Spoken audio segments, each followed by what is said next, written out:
मैं आपको दावे से कह रहा हूं, बिहार में महागठबंधन की एक पार्टी का आप नाम लीजिए जो कभी भाजपा के कहने पर काम नहीं करेगी। प्रभारी जब से कृष्णा अल्लावरू बने हैं जी।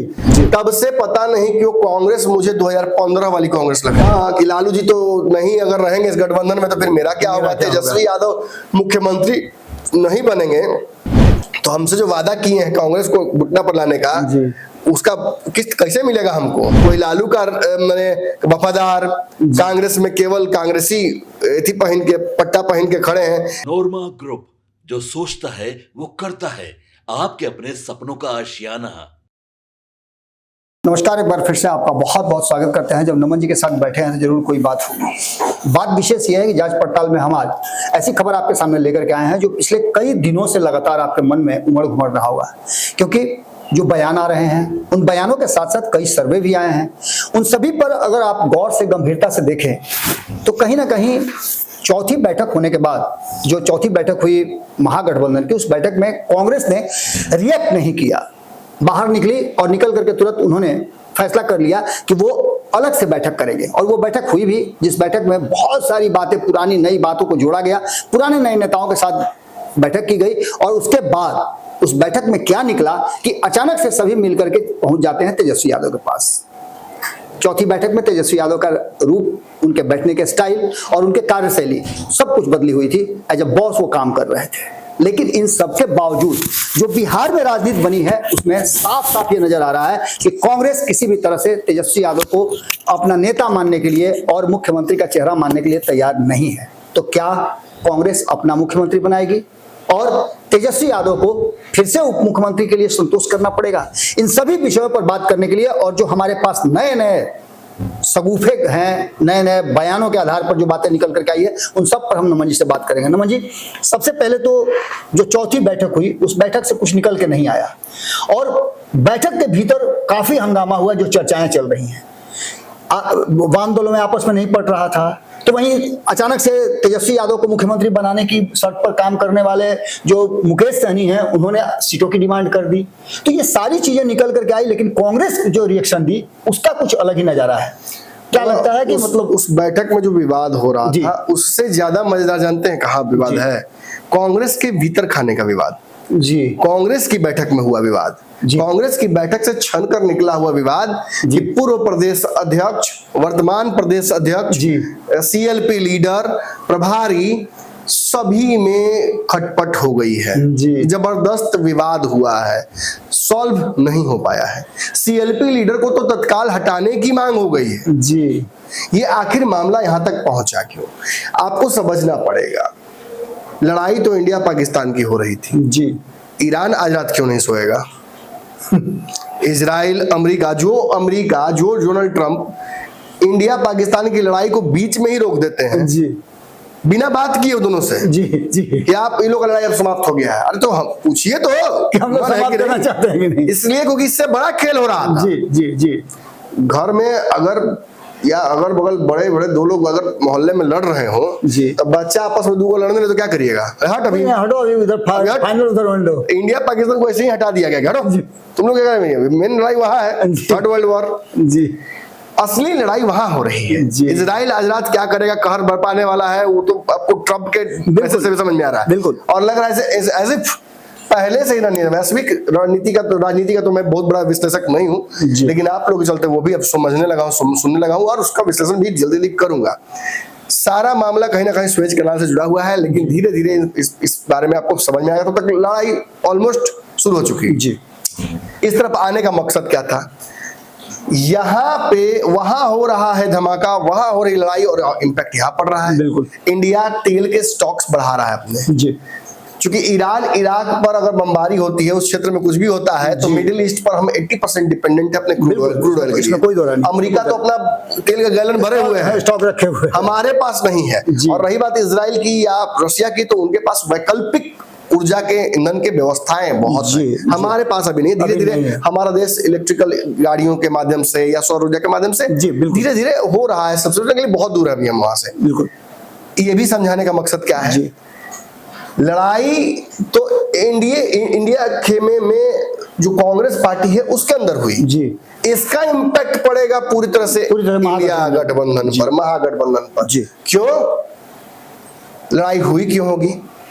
कि हमको लड़ना है चुनाव, हमको लड़ना है चुनाव, सब तो नेता ही है और स्थापित नेता है। बिल्कुल।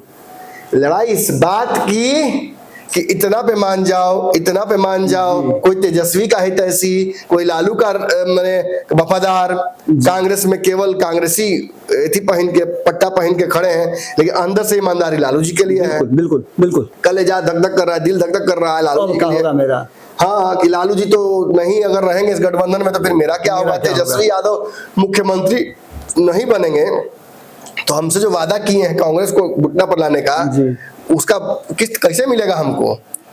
मैं नाम नहीं ले रहा हूं, समझने वाला समझ रहा है कि मैं किसकी बात कर रहा हूं।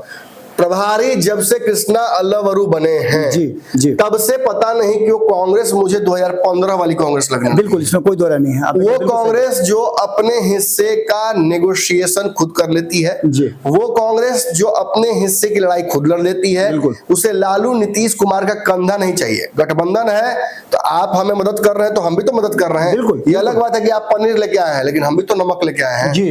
तो बिना नमक की सब्जी बन जाएगा? सवाल ही नहीं है, सवाल ही बना लीजिए, खा लीजिए जी। ये मत कहिए कि मैंने कितना रुपया लगाया, कितना छोटा सा ईंधन इसमें जोड़ा, लेकिन आपके इस रेसिपी के लिए बहुत इंपॉर्टेंट था वो नमक जी। इसी तरीके से कांग्रेस नमक लेकर आ रही है। एक तो ईमानदारी वाली नमक कि अब तक वो मैं आपको दावे से कह रहा हूं, बिहार में महागठबंधन की एक पार्टी का आप नाम लीजिए जो कभी भाजपा के कहने पर काम नहीं करेगी। सिर्फ एक ही पार्टी है, कांग्रेस, और तो कोई नहीं है। बिल्कुल नहीं। बाकी सभी के साथ खेल हो चुका है। नहीं, प्रत्याशी या इंडिपेंडेंट या अंदर या बाहर कहीं ना कहीं कुछ ना कुछ। लालू प्रसाद जिनकी सबसे बड़ी चर्चा होती है वो तो उसी भारतीय जनता पार्टी के दम पर आए थे पहली बार। और आगे भी हुआ, कोई इस बात की गारंटी नहीं है कि तेजस्वी यादव अगर इस बार चुनाव हार देते तो फिर आगे कहीं नहीं रास्ता। 2017 में भी चर्चा चली थी। मुझे लगता है कि एक संभावना है कि जैसे ही चिराग पासवान बिहार के मुख्यमंत्री बनने के लिए बागी होंगे एनडीए से, वैसे ही यहाँ पे स्पेस खाली हो जाएगा और फिर एक वहां उसकी उसमें कौन जुड़ना चाहेगा, कौन आना चाहेगा तो देखना होगा। मुकेश सहनी होंगे या तेजस्वी का ही मन बन गया तो क्या कौन जानता है? जितना बाकी खुद का जीवन करते हैं। हाँ, खैर यहाँ मेरे ये कहने का मतलब नहीं था, मतलब ये था कि कहीं ना कहीं कांग्रेस के अंदर जो मंथन चल रहा है इस वक्त, कांग्रेस के अंदर जो लगातार आपस में सभी का चल रहा है खींचतान, इसका एक बहुत बड़ा कारण है कांग्रेस ने पिछले कुछ सालों में बिहार में बहुत एफर्ट्स डाले हैं, बहुत मेहनत किया है। उसमें राहुल गांधी की सबसे बड़ी भूमिका रही है। राहुल गांधी ने बिहार में जितनी मेहनत की है उसका रिजल्ट भले लोकसभा में बहुत नहीं मिला, लोकसभा में ठीक ठाक मिला, 3 सीट जीती, बहुत जीती। एक पप्पू यादव जीते, 4 हो गया ना। राजद से कम सीटों पर लड़कर राजद से ज्यादा रिजल्ट आ गया, जीते हैं। वैसे में 2019 में आप देख लीजिए प्रतिष्ठा किसने बचाया? कांग्रेस ने ही बचाया। लेकिन वो तो राजद वाले बोलते कि सरकार नहीं बन पाई कांग्रेस के प्रदर्शन की वजह से।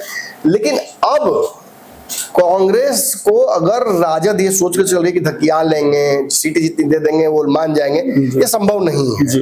कृष्णा आलू और वो बहुत स्पष्ट इस मामले में कर चुके हैं कि जो सीटों का समीकरण था पिछली बार उससे तो पीछे नहीं आए, नहीं हटेंगे बिल्कुल। प्लस इस बार नया समीकरण हम ये दे रहे हैं कि एक सवर्ण और दूसरा मुसलमान, 2 डिप्टी सीएम आप तय करके चलिए कांग्रेस से। आपको सीएम बनना है ना, हम तो मान रहे हैं कि हम दूसरे नंबर की पार्टी है महागठबंधन, लेकिन दूसरे नंबर की पार्टी है तो आप ही को मुख्यमंत्री बनाने के लिए ना हमारी भी कुछ इच्छाएं होंगी ना, हमारा भी कोई तरीका होगा ना। आप जब मन करता नीतीश कुमार से चले जाते हैं, हम आपका साथ दे देते हैं, मजबूरी हाँ, लेकिन अब ये मजबूरियां नहीं चलेंगी। ये बिहार में तेजस्वी के मुख्यमंत्री बन जाने से राहुल गांधी का कोई बहुत बड़ा फायदा नहीं होने वाला है। ये इनके राजनीतिक जीवन के लिए बहुत जरूरी है कि तेजस्वी इस बार चुनाव जीत के मुख्यमंत्री बने। तो आप मदद तो मांग रहे हैं, शर्त भी रखिएगा, ये नहीं होगा, संभव नहीं है, दोनों संभव नहीं। राहुल गांधी का चुनाव बीत गया, उसमें बहुत पेच फंसा है कांग्रेस, बिल्कुल मोनोपोली, कंप्लीट मोनोपोली करने की कोशिश की, इसके चलते रिजल्ट पूरा गड़बड़ाया इस लोकसभा चुनाव में। बिल्कुल, अगर तेजस्वी यादव थोड़ा सा पीछे जाएंगे और अगर इस चुनाव में हुई गलतियों को सुधार लेंगे तो 5 से 10 सीटें, इनफैक्ट 15 सीटें और जीत सकती थी। बिल्कुल, इसमें कोई दौरा नहीं है, इसमें कोई दौरा नहीं है। बैठ के एनालिसिस कर दूंगा मैं। आप पहले राउंड में तो आपने पूछा तक नहीं, अपने सारे उम्मीदवार उतार दिए और जो मन में आया वो सीट आपने दे दिया और एक सीट को छोड़ करके। राहुल गांधी की ही ईमानदारी थी कि उन्होंने राजद के प्रत्याशियों के लिए, ये जानते हुए कि पप्पू यादव को ज्वाइन कराने के बावजूद उनको टिकट नहीं लेने दिया गया, उनके जब प्रत्याशी उतार दिया गया, इस धोखेबाजी को भी राहुल गांधी ने इग्नोर किया, बिल्कुल, और उसमें कोई दो फिर राय भी कलेक्टिव गुड के लिए, सबके फायदे के लिए उन्होंने काम किया। जी। न्याय यात्रा हो, भारत जोड़ो यात्रा हो, इन यात्राओं के माध्यम से राहुल गांधी ने बिहार में युवाओं में अपनी जगह बनाई। जी। और आज पोल ट्रैकर सर्वे का जो रिजल्ट आया है, जी। ये कृष्णा अल्लवरू, राहुल गांधी, कन्हैया कुमार और राजेश राम जी। की कलेक्टिव मेहनत है। बिल्कुल, इसमें इन कोई सब ने बिहार कांग्रेस को राजद के चुंगल से बाहर निकाला, जी। झाड़ा पोछा, जीवित किया, उसे फिर से जो प्राणवायु है वो फूका है। और अगर इतने कम समय में इतना बढ़िया रिजल्ट है, तो आप ये अंदाजा लगाइए कि आने वाले 4 महीने में बिहार में क्या उथल पुथल कर सकती है कांग्रेस, जी। अगर पुनः मूषिका भवन न हो जाए। जी। तो कृष्णा अल्लवरू की पूरी लड़ाई तो इसी बात को लेकर जी। है। अपना प्रभारी चाहिए, अपना अध्यक्ष चाहिए, अपने हिसाब से काम करने वाले टीम चाहिए। कोई, मैंने तो सुना भी, बहुत सारी चीजें तो मैंने सुनी अलग अलग लोगों के माध्यम से, कि ये एकमात्र प्रभारी है जो बिना कैरिकेट के घूमते हैं। जी। अध्यक्ष को अलग लगा दिया है, अध्यक्ष के साथ नहीं, अध्यक्ष मेरे पीछे मत घूमिए, आप अपना काम कीजिए, आप अपना काम करते हैं। और लो प्रोफाइल होकर ऐसे ऐसे जगहों पर काम करने चले गए हैं जहां पर लोग इनको पहचाना तक नहीं प्रभारी है। जी। तो ऐसे लोग चाहिए ना बाबा, बिल्कुल। कुछ सनकी पागलों को लगेगा तभी जाके कुछ अच्छा काम होगा। नमन जी, पिछले 2-3 महीनों से हम लगातार देख रहे हैं कि कई सर्वे आ रहे हैं, जी। इसमें एक सर्वे सबसे ज्यादा प्रभावित करता है बिहार चुनाव को, जिसमें तेजस्वी यादव एक नंबर पे अभी सी वोटर वाला, जी। सी वोटर वाला। लेकिन दूसरा पोल ट्रैकर की बात कर रहे हैं, तेजस्वी बहुत तेजी से उसमें डिप भी तो कर रहे हाँ, हैं, डिप भी कर रहे हैं। कहाँ 41 पे थे, कहाँ 36 पे आ गए। लेकिन 2024 के चुनाव के बाद से एक और सर्वे देश भर में आया है, उसी पोल ट्रैकर ने किया है, जिस सर्वे में राहुल गांधी का ग्राफ प्रधानमंत्री नरेंद्र मोदी से बढ़ा है। ये सबसे देखिए, कभी लोकसभा चुनाव नहीं है जी, तो ये तो जान लीजिए कि मोदी से कंपेयर करने से कोई फायदा नहीं है जी। मैं ये कह रहा हूं कि बिहार में सबसे पॉपुलर नेता अगर कोई है तो वो राहुल गांधी हैं जी। ये अपने आप में सबसे बड़ी कहानी कह रहा है, निश्चित रूप से। ये वो कहानी कह रहा है। मैं आपको उसके रिजल्ट्स भी दिखाता हूं एग्जैक्टली कि क्या कह रहा है वो पोल ट्रैकर जी। इस पोल ट्रैकर के हिसाब से 47% पॉपुलैरिटी है राहुल गांधी की बिहार में compare to any other leader. जी। केवल नेशनल लीडर नहीं, के एनी अदर लीडर। और अगर अपने अपने आयाम में बात करें जी कि देश भर के नेताओं में 47% बिहार में पॉपुलर है राहुल गांधी जी, तो इसमें अपने आयाम में बिहार में कितना फेमस है तेजस्वी यादव? 36%। निश्चित रूप से 37 इफ वी काउंट 36.7 को अगर अधिकतर उनका गया था तो 42% गया था।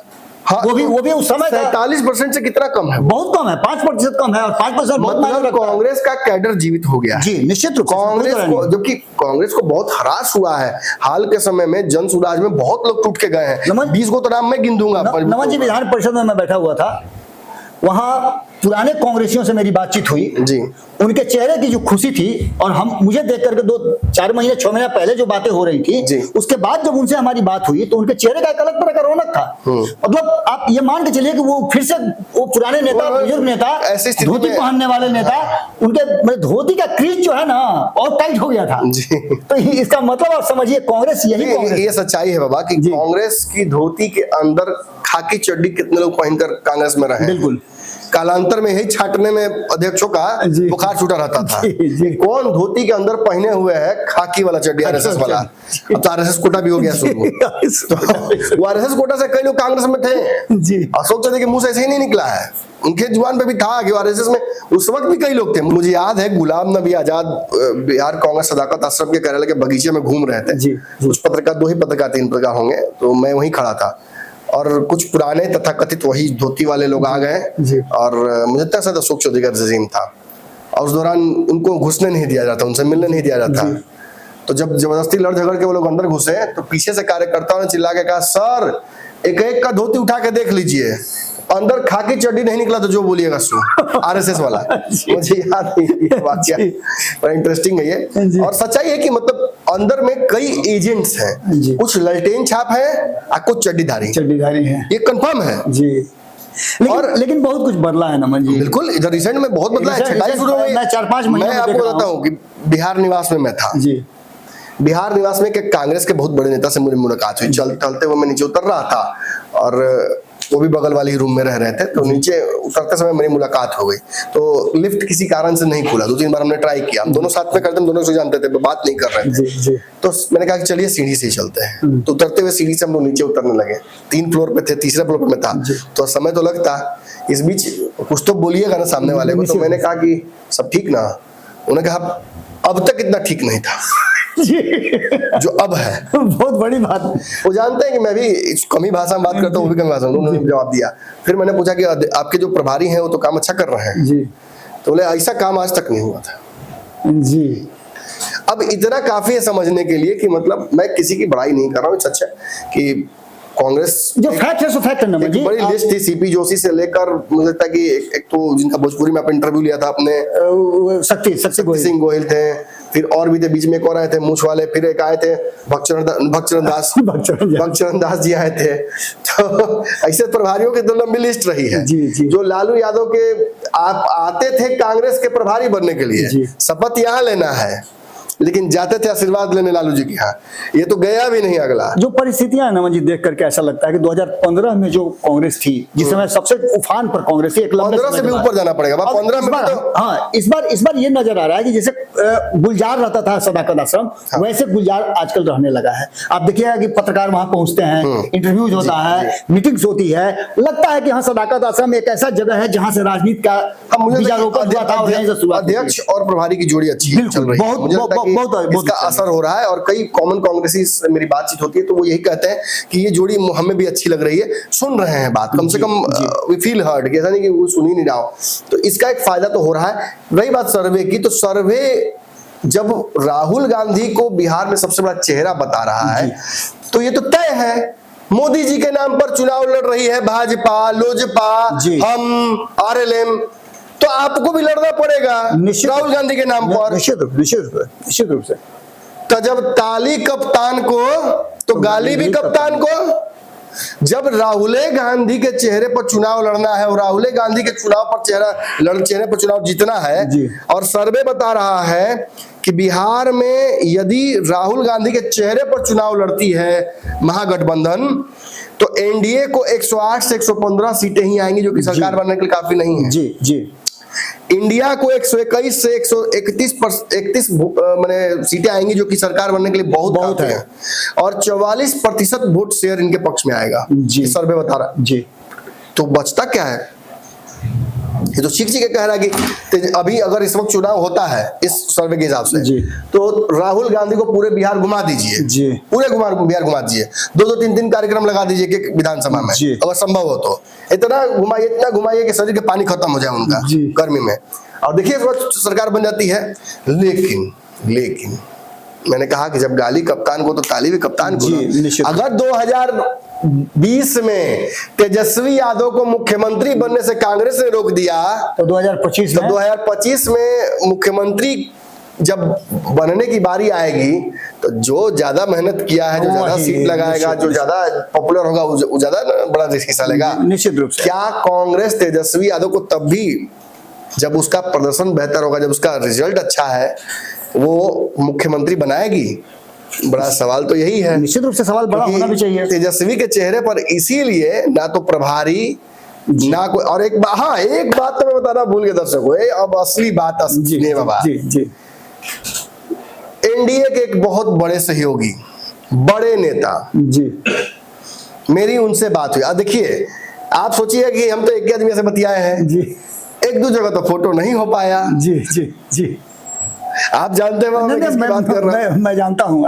हम भोजन पे बैठे हुए थे, दिल्ली पहुंचने के साथ ही वो शुरुआत हो गई थी। हाँ, और मतलब ये तय है कि उस नेता ने ये स्वीकारा मेरे सामने कि कांग्रेस बिहार में बहुत अच्छा कर रही है, और ये सर्वे के रिजल्ट से पहले की बात। निश्चित रूप से नमन जी, इसमें कोई दो राय नहीं है, मैं बता रहा हूँ। और मैं एक और बात बोल दूं बाबा, उस नेता का ये भी कहने का मतलब यही होता है, मेरे से विश्लेषकों को समझना चाहिए जी, और आपको भी समझना चाहिए, आप पंचनामा के बहुत पुराने दर्शक हैं, कि इसका मतलब कि कांग्रेस उस रोल में वो घटक दल एनडीए का देख रहा है, जिसके साथ वो अगर सीटों की समझौता नहीं हो पाएगी तो वो एनडीए में स्विच तो उस तरफ जाकर वो सम्मान और वो जगह प्राप्त कर सकता है। बिल्कुल बिल्कुल बिल्कुल। लेकिन राजनीति बहुत पतली डोर से जुड़ी होती है, कौन संभावना किस तरफ लेके जाए वो नहीं कह सकता है। इसमें कोई दो राय नहीं। कहीं ना कहीं मुझे लगता है कि ये बयान सुनने के बाद मैं भी कांग्रेस को सीरियस लेने लगा हूं। नहीं नमन जी, आप बिल्कुल बिल्कुल फैक्ट कह रहे हैं। मैं बार बार ये बात कह रहा हूं कि 2015 में कांग्रेस को मैंने देखा था, उससे पहले मैं 90 के दशक से पहले देख रहा था कांग्रेस को, लेकिन 2015 वाली कांग्रेस को जो मैं देख रहा हूं और उस कांग्रेस को फिर से 10 साल के बाद रिवाइव होते हुए देख रहा हूं, 10 साल के बाद बदलता है। और शायद यही वो कारण है कि कांग्रेस ने केंद्र में सोचा है और बिहार में एक्शन हो रहा है। ऐसा तारतम्य सूत्र कभी पहले देखने को नहीं मिला। कभी ना कभी रिजल्ट तो आना ही था। निश्चित रूप से। और ये आप जब यहाँ से छोड़ते हैं रॉकेट जमीन से तो आसमान में उतना बड़ा वो दिखता नहीं है जी, लेकिन इमेजिन कीजिए कि आप वहां हो तब कितना बड़ा धमाका दिखेगा। निश्चित रूप से असर है, देर से हो रहा है, लेकिन अभी आवाज रात में जैसे ईरान का बुझा रहा होगा दवाई इधर हो रहा है, इलाज उधर हो रहा है जी। तो वही हाल है।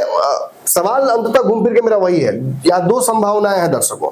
एक, कांग्रेस पुनः मुशिका भव हो जाए जी। दूसरा, अगर इस पॉपुलैरिटी पर काम होगा तो फिर तेजस्वी मुख्यमंत्री कैसे बनेंगे, क्योंकि कांग्रेस तो मान नहीं रही है। अब तो मुकेश सहनी को भी समझ में आ गया जी, केवल व्हाइट वॉश हो रहा है, करिए मीटिंग अलुआ मीटिंग तो चल रहा है। सबसे पहले मुंह खोलने वाले यही है, जबकि वो जान रहे हैं कि वो तेजस्वी यादव के साथ है। बात बदल गई है, भाव बदल गया है। मुकेश सहनी कह रहे हैं कि जब डिप्टी सीएम हमको नहीं बनाइएगा, घोषित नहीं कीजिएगा तो फिर चुनाव में जाएंगे कैसे हम। अभी पहले ही भाग जाना है, लास्ट मोमेंट तक इंतजार नहीं करना। फिर मुरली बेलता ये कहावत है ना कि fool me once shame on you, fool me twice shame on me. जी बिल्कुल, दो बार एक ही जगह बिजली नहीं गिरता है। चलिए नमन जी, तो बहुत बहुत धन्यवाद आपका।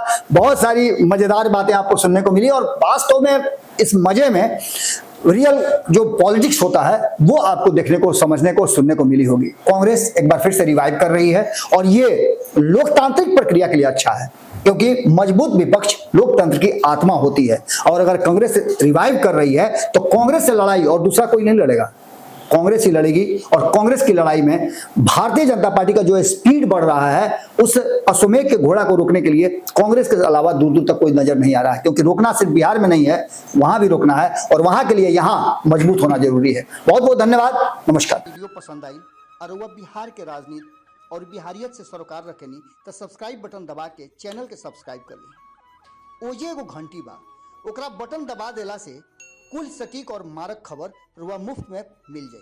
अगर रुआ पत्रकारिता के हमनी के नया प्रयोग में सहयोग कर चाहतानी तो ज्वाइन बटन दबा दी। पेटीएम नंबर नोट कर ली 9386816700। धन्यवाद।